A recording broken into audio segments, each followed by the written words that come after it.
फिर दिन हुआ,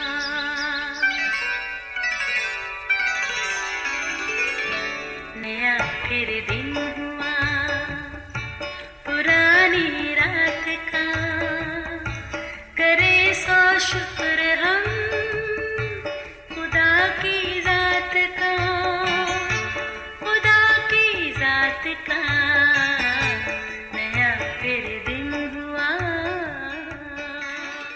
आज की आयत। आए इंसान, उसने तुझ पर नेकी ज़ाहिर कर दी है। खुदावंद तुझसे इसके सिवा क्या चाहता है कि तू इंसाफ करे और रहम दिली को अजीज़ रखे और मेरे हुजूर फरोतनी से चले। मीका 6 बाब 8 आयत। अजीज़ों, कलाम मुकद्दस के मुताबिक खुदा ने अपने बंदा दाऊद के बारे में हर बार कहा कि दाऊद का तख्त खुदावंद के हुजूर हमेशा तक कायम रहेगा। फिर जब खुदा का ठहराया हुआ वक्त आन पहुंचा तो दाऊद का बेटा सुलेमान अपने बाप दाऊद के तख्त पर बैठा। उसने खुदा के हुजूर शुक्राने अदा किए, सोख्ती कुर्बानियाँ गुजरानी और सलामती की कुर्बानियाँ चढ़ाईं और खुदा के हुजूर मिन्नत की कि मुझे फ़कत बड़ी कौम के इंसाफ के लिए समझने वाला दिल और बुरे भले के इम्तियाज़ के लिए हिकमत और फ़हम अता कर। खुदा ने ना सिर्फ उसकी दुआ के मुताबिक उसे दिया बल्कि कसरत से वो सब कुछ भी दिया जिसका उसे गुमान भी नहीं था।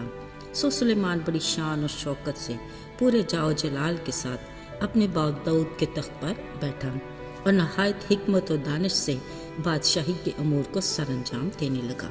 उसकी बादशाहत के दौर में उसके आसपास अमन और सुकून था। पर एक दिन अजीब वाक़या पेश आया।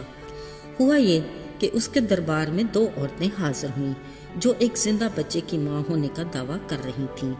दोनों ही माँ की ममता की ऐसी दिलखराश दुहाई दे रही थी कि हर देखने सुनने वाला सब झूठ में तमीज़ करने से कासिर था।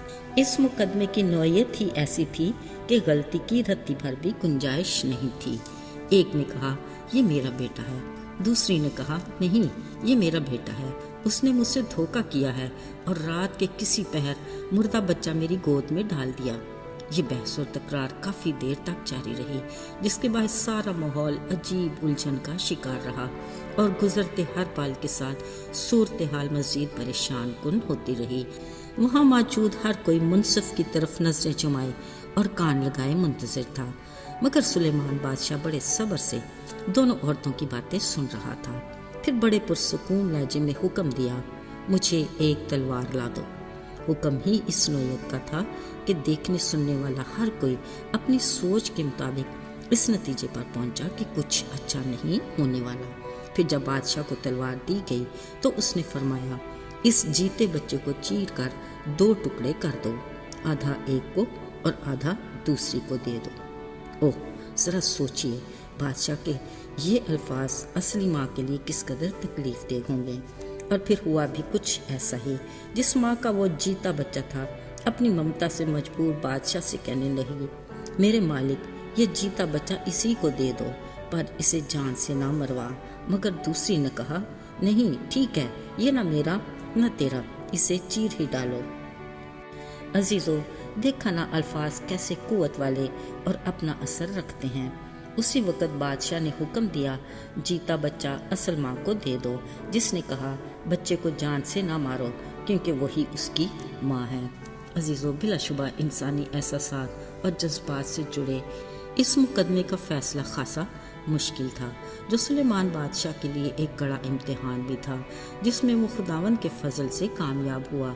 फिर जिसने भी ये फ़ैसला सुना हैरत ज़दा रह गया और उनके दिलों में बादशाह का डर और खौफ छा गया और उन्हें कामिल यकीन हो गया कि खुदा की हिकमत उसके दिल में है। अजीज़ों, इंसाफ का ताल्लुक़ खुदा की साथ से है। इंसाफ खुदा का खासा है, ये कोई गैर मामूली बात नहीं। पर अफसोस जितनी वो हमें उसकी तलकीन करता है उतना ही इंसान इस मामले में नाकाम दिखाई देता है। यहाँ तक कि मोहब्बत में भी नाइंसाफ़ी नुमाया है।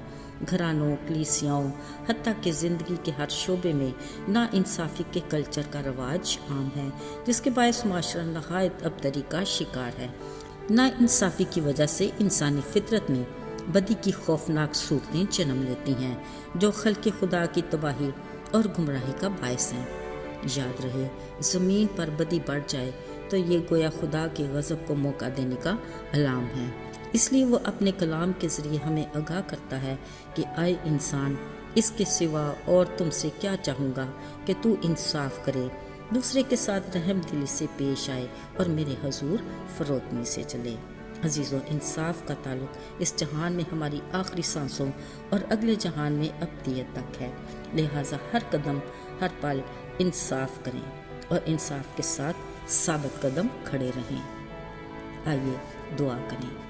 اے رحیم و مہربان خداوند خدا، تو جو آج اور کل ابد تک یکساں خدا ہے، تو اپنے وعدوں میں سچا ہے۔ ہم اس بات کا اقرار کرتے ہیں کہ ہم خود تو تیرے سے انصاف مانگتے ہیں، مگر دوسروں کے معاملے میں بے انصافی کرتے ہیں، جو تجھے سخت ناپسند ہے۔ ہماری کمزوری کو دور کر اور ہمیں انصاف پسند دل عطا فرما، تاکہ ہم تیری نگاہ میں مقبول ہوں۔ یسوع کے پاک اور مبارک نام میں مانگتے ہیں، آمین۔